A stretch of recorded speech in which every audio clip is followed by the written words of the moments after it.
Baik, kalau kita bercakap berkaitan dengan kursus di IPT, pastinya ada yang tertarik, ada juga yang menolak. Pastinya perkara itu tidak boleh nafikan dan antara perkara yang dibangkitkan kini adalah berkenaan dengan adakah kursus di IPT itu relevan ataupun tidak lagi relevan. Kenapa? Pengangguran semakin tinggi dan juga tidak mampu menampung kita kata graduan-graduan yang lahir dari IPT. Ini adalah keratan akbar yang kita baru munculkan, adalah satu perkara yang kita tidak boleh tolak dan tidak boleh nafikan. Sebab itu kita ingin menjawab kepada persoalan itu. Kita menjemput salah seorang pakar, iaitu Profesor Dato' Dr. Muhammad Syarta Sabran, Ketua Pegawai Eksekutif Agensi Kelayakan Malaysia MQA. Assalamualaikum, Datuk. Assalamualaikum, terima kasih Syahrul. Saya kira, Datuk, satu topik ini adalah topik yang agak panas dan juga topik ini adalah topik yang kita kata tidak ada hentinya.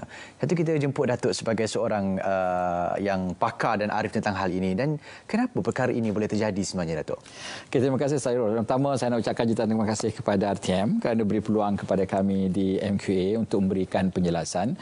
Seperti mana yang telah kita sedia maklum, isu yang berkaitan dengan kursus-kursus di IPT tidak relevan telah pun terpapar dalam akhbar, tak silap saya, lebih kurang 2 minggu yang lepas.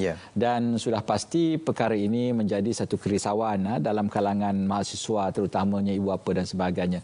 Tapi daripada pihak MQA selaku agensi ataupun badan yang telah dimandatkan oleh pihak Kementerian KPT untuk mengawal selia kualiti ataupun status kursus-kursus ataupun program-program yang ditawarkan oleh pihak universiti, kita memang boleh membuat jaminan bahawa semua kursus-kursus ataupun program-program yang ditawarkan oleh pihak universiti itu adalah berada dalam kualiti yang baik.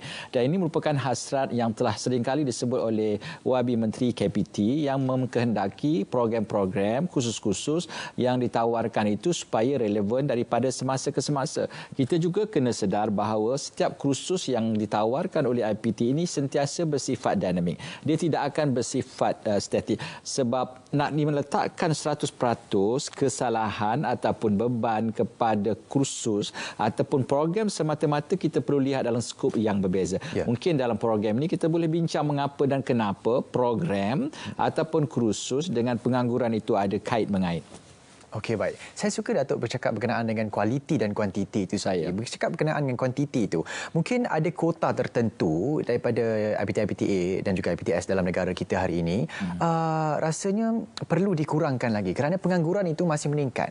Okey. Jadi macam mana tu? Okey, pada pandangan saya sebenarnya pihak IPT awam ataupun swasta dalam negara memang mereka mempunyai kebebasan untuk menawarkan kursus-kursus ataupun program-program yang mereka rasakan relevan.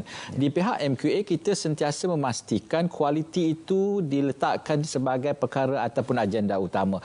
Itu sebab kalau kita lihat setiap program yang ditawarkan ataupun yang dianjurkan oleh pihak IPT tanpa mengira awam ataupun swasta, mereka akan mengambil beberapa angle sebelum perkara itu ditawarkan. Misalnya, input ataupun pandangan daripada pihak industri akan diambil kira, majikan ataupun alam dan sebagainya. Jadi kombinasi ini barulah diadunkan dan di situlah mereka akan buat keputusan. Dan pihak MQA akan memastikan bahawa kualiti itu akan menjadi satu perkara utama kerana kita memang tidak akan bertoleransi dengan MQA dengan tentang kualiti, dan sudah menjadi hasrat Kementerian Wabi Menteri KPT untuk memastikan bahawa program-program yang ditawarkan itu mempunyai keseimbangan dengan bidang-bidang pekerjaan yang akan ditawarkan kemudian hari. Okey, baik. Kalau ikutkan setiap tahun kuab kata Datuk itu tadi, kita memandang kepada kualiti dan juga kuantiti itu sendiri.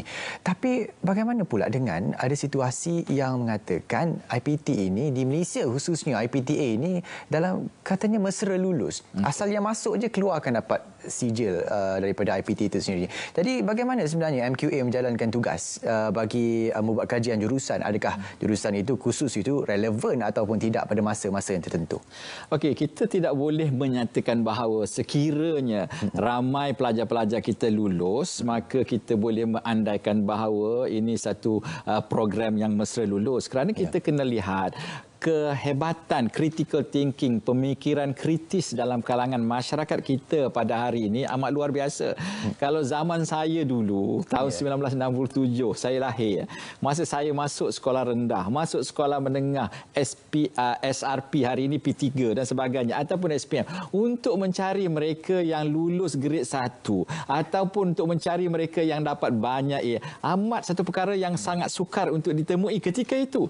Tetapi pada hari ini, kita lihat untuk memperoleh banyak A itu sudah menjadi satu perkara biasa. Untuk lulus SPM satu perkara biasa, dan perkara yang tak biasa pada hari ini kalau saya gagal SPM. Zaman dulu perkara tak biasa lulus SPM. Perkara tak lulus SPM biasa zaman dulu. Itu sebab pada hari ini pemikiran kreatif dalam kalangan masyarakat kita semakin hari semakin meningkat, dan ini merupakan sebenarnya indikator bahawa Malaysia sedang menuju ke arah sebuah negara maju. Iaitu sebab kita tidak boleh menyatakan bahawa sekiranya ramai pelajar-pelajar kita, ramai masyarakat kita yang mempunyai ijazah pada satu ketika nanti, kita tidak boleh menyatakan bahawa sistem kita fleksibel, sistem kita lenient, sistem kita mesra sangat nak bagi lulus. Kualiti MQA akan pastikan. Memang seringkali disebut oleh YB Menteri, kualiti bukan satu perkara yang boleh kita jual beli. Itu perkara yang perlu kita beri keutamaan. Jadi sekiranya ramai pelajar kita yang keluar dengan keadaan yang lulus, maka itu menunjukkan bahawa tahap intellectuality masyarakat kita semakin hari semakin meningkat, dan kita sebagai rakyat Malaysia seharusnya bersyukur dengan trend yang sedemikian, kerana kita akan menuju kepada sebuah negara maju, dan kita mahu seluruh masyarakat kalau boleh pada satu ketika sudah memiliki sekurang-kurangnya sijil ataupun diploma ataupun ijazah seperti mana yang kita lihat di negara Jepun, Amerika dan sebagainya. Okey, baik. Kalau kita bercakap dengan pemikiran kritis dan kreativiti ini sendiri, inovasi hari demi hari ia meningkat. Dan juga kalau kita ikutkan pengangguran sekarang ini pun lebih kepada bahagian inovasi. Andai kata, saya bagi satu analogi mudah. Mereka ini yang menolak degree ini adalah mereka yang katanya mengangkat sijil profesional, mengangkat orang yang berpengalaman, dan juga degree ini, sarjana muda ini diletak ke tangga yang ketiga. Jadi hal ini sebenarnya menjadikan mereka ukur dari segi pengangguran dan juga tangga gaji. Jadi perkara itu bagi saya mungkin ada logiknya, dan mungkin juga ada pro and cons lah, pro and cons saya kata. Jadi apa pandangan Datuk Kanan Andong? Okey, saya melihat begini kan, di dalam pendidikan tidak ada satu kaedah yang kita panggil one size fit all. Okey, satu ketika ia mungkin relevan, pada satu ketika benda yang sama mungkin tidak relevan. Pada satu ketika mungkin diperlukan sijil, pada satu ketika dia mungkin diperlukan diploma, dan pada satu ketika dia mungkin memerlukan degree. Sebagai masyarakat, kita perlu mengambil kesempatan dalam apa benda yang kita berkemampuan.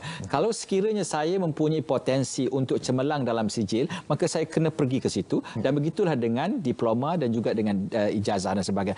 Dan saya tidak boleh menyatakan bahawa dalam konteks ini hanya mereka yang mempunyai sijil akan memperoleh satu peluang yang lebih besar daripada ijazah, diploma ataupun ijazah. Apa yang penting yang saya harapkan masyarakat di luar sana pada hari ini tidak meletakkan kelayakan akademik semata-mata sebagai tiket untuk memperoleh kecemerlangan di masa hadapan. Kerana pada hari ini kita tahu formula kecemerlangan ataupun formula untuk cemerlang sudah tidak sama seperti mana formula yang digunakan pakai pada tahun 1957, 60 ataupun 80. Kombinasi formula pada hari ini mereka yang punya kelayakan akademik yang baik, sama ada sijil, diploma ataupun ijazah ataupun masa dan sebagainya. Tapi dalam masa yang sama mereka perlu ada kemahiran-kemahiran tambahan.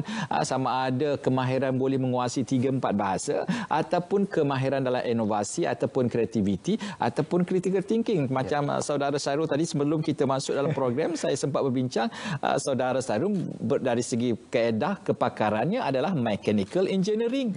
Seharusnya akan menjadi seorang engineer, tapi pada hari ini berjaya untuk host program Lensa IPT kerana beliau mempunyai satu kemahiran luar biasa. Dan ini perkara yang perlu kita hadapi, kerana saya tidak mahu masyarakat di luar sana berpegang kepada satu formula. Saya dilatih untuk menjadi seorang, saya mengambil program engineering, justru saya wajib jadi engineer. Formula ini relevan pada 30-40 tahun. Pada hari ini kita universiti awam ataupun swasta hanya menyediakan asas penting untuk kita kita boleh berjaya di masa hadapan, kemampuan kita membuat adaptasi, melihatkan potensi ataupun peluang ada, itu merupakan satu perkara yang perlu diambil kira oleh masyarakat pada hari ini. Itu sebab kita tidak tahu apa akan berlaku pada masa akan datang. Tapi preparation, persediaan kita menambah value added ataupun nilai tambah seperti mana yang disebut oleh Syarul itu, satu perkara yang perlu kita ambil perhatian yang serius. Okey, baik. Terima kasih, Datuk. Saya rasa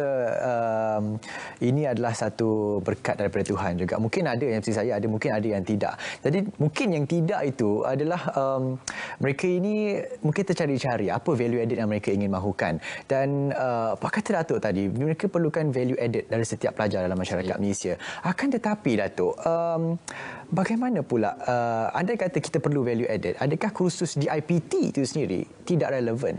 Saya kira hujah-hujah Datuk mengarah kepada tidak relevan. Sebenarnya setiap program yang ditawarkan oleh IPTA ataupun IPTS sudah mengambil kira pelbagai aspek. Sebelum sesuatu kursus mendapat akreditasi atau program mendapat akreditasi daripada MQA, apa yang kita akan pastikan bagaimana kursus itu dibuat. Okey, di antara perkara yang perlu diambil kira dan wajib diambil kira pandangan-pandangan industri. Okey, sama ada industri telah diambil kira pandangan mereka sebelum program itu ditawarkan. Begitu juga dengan stakeholder yang lain, majikan, alumni dan sebagainya. Dan juga tidak kurang dijalankan market survey, kajian pasaran. Kalau kami mengeluarkan program dalam bidang ini, berapa ramai dalam kalangan majikan bersedia untuk mengambil graduan-graduan kami. Maklumat ini diadunkan dan di situlah mereka akan buat keputusan IPT yang terlibat sama ada wajar ataupun tidak wajar untuk diteruskan. Bila sampai kepada MQA, kita akan memastikan semua kriteria itu dilakukan dan dilaksanakan. Justru untuk menyatakan bahawa program-program yang ditawarkan oleh pihak IPT itu tidak relevan, kurang tepat kerana sebelum ia ditawarkan sudah mengambil kira beberapa perspektif dan sebagainya. Cuma isu yang kita nak bincangkan pada hari ini, sejauh mana pelajar yang mengikuti program tersebut bersedia untuk meningkatkan nilai tambah tadi. Jadi nilai tambah itu memang terbuka. Itu sebab kalau kita rujuk kepada blueprint pengajian tinggi kita, memang telah disediakan 10 shift itu di antaranya untuk melahirkan pelajar-pelajar yang ada ciri-ciri keusahawanan dan bersifat holistik. Dan ini perkara yang saya rasa pelajar perlu mengambil berat, dan dalam keadaan kita berhadapan dengan dunia yang tidak menentu pada hari ini, kemampuan kita menguasai nilai tambah itu sangat-sangat signifikan. Satu contoh yang saya boleh bagi pada hari yang mulia ini, kemampuan seorang pelajar menguasai 4-5 bahasa, pastinya dia akan menjadi satu manusia, satu graduan yang luar biasa. Okey, baik. Terima kasih, Datuk. Kalau saya suka bercerita analogi yang Datuk berikan tadi adalah mereka yang menguasai 2-3 bahasa ini adalah satu value added yang perlu bagi setiap pelajar di dalam kalangan masyarakat kita. Dan juga saya mungkin ingin tanyakan kepada Datuk, mungkin ada cadangan ataupun sebelum tu saya nak ucapkan tahniah kepada Datuk atas pelantikan Ketua Eksekutif CEO pada 8 Mac hari itu. Dan mungkin selaku warga baharu dalam MQA ini sendiri, mungkin ada beberapa black spot titik buta yang Datuk nampak dalam MQA ini sendiri yang Datuk rasa mungkin ingin memperbaharui dalam masa yang akan datang. Okey, perkara yang kita sedang lakukan pada hari ini adalah untuk memastikan bahawa MQA ini dirasai kewujudannya dalam kalangan IPT. Ini merupakan hasrat daripada YB Menteri untuk MQA melakukan engagement. Jadi itu sebab pada ketika ini kami sedang melaksanakan turun padang untuk menceritakan hal-hal yang berkaitan dengan MQA supaya ia dapat difahami. Bukan sekadar pengurusan tertinggi universiti, tapi juga dalam kalangan mereka yang terlibat dalam penggubalan program-program atau kursus-kursus. Jadi perkara ini yang dilakukan dan kita dapati hasil daripada engagement ataupun libat kita turun padang dalam 2-3 buah universiti yang kita telah berlakukan sehingga kini, telah melihat ramai dalam kalangan mereka memberi satu perspektif yang baik kerana mereka kata sebelum ni kami kurang faham, kami dengar melalui pembacaan, tapi kami sekarang boleh berdiskusi face to face bersemuka dengan pegawai-pegawai daripada kepada MQA. Dan saya rasa engagement ini dengan turun padang ini kami dapat menyelesaikan banyak masalah-masalah yang mungkin pada satu ketika dulu menjadi satu isu besar dalam kalangan IPT dalam negara kita. Okey, baik. Apa antara halangan MQA sebenarnya dalam mendidik masyarakat untuk terima bahawa kursus di IPT ini masih lagi relevan pada masa kini, Datuk?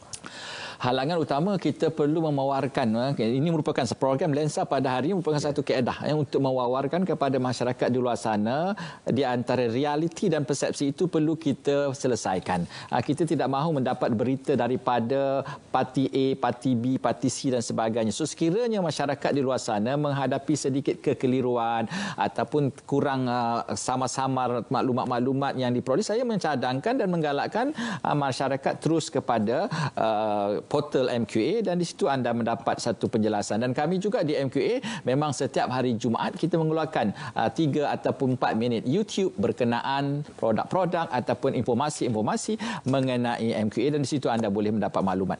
Okey, baik. Secara ringkas, Datuk, untuk penutup kita di Lensa IPT, mungkin ada seruan-seruan ataupun harapan, Datuk, kepada mereka yang sedang menonton hari ini supaya mereka sedar akan kewujudan dan juga kepentingan MQA ini sendiri.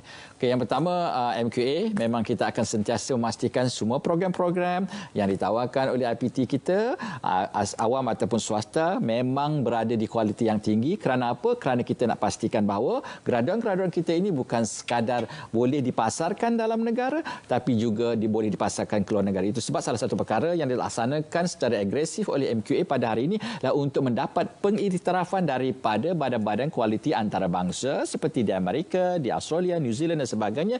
Kerana dengan berlakunya pengiktirafan tersebut, produk-produk kita boleh kita pasarkan ke luar negara justru hasrat Wabi Menteri untuk meningkatkan keboleh pasaran kita. Boleh kita bantu, kita boleh tingkatkan kerana kalau mereka tidak berjaya mendapat pekerjaan dalam Malaysia, mereka juga boleh bekerja di luar negara kerana kualiti pendidikan kita sama taraf dengan kualiti pendidikan di negara-negara maju yang lain.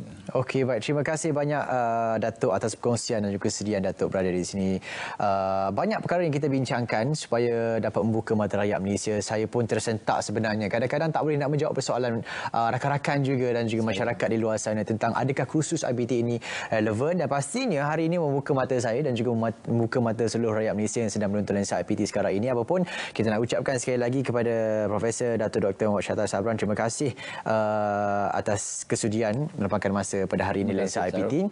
Dan juga kepada anda luar sana, teruskan menonton Lensa IPT tepat jam 3.05 petang sehingga jam 3.30 petang di saluran berita RTM ataupun di Facebook Live Lensa IPT. Ingat, jaga diri, jaga keluarga anda dan juga jangan lupa untuk patuh SOP, dan juga yang paling penting, jangan lupa untuk mendaftar bagi program imunisasi COVID-19 kebangsaan yang akan berlangsung bagi tahap-tahap ataupun fasa yang telah ditetapkan. Bagi penutup, munajat kami bawakan kepada anda bekerjasama dengan hasil kerjasama Masjid Al-Watiqo Billah Tuanku Mizan Zainal Abidin UiTM Shah Alam dengan kerjasama Jabatan Komunikasi UiTM. Itu saya Syairul Islam. Assalamualaikum dan kita berjumpa lagi.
Ampunkanlah kami atas dosa-dosa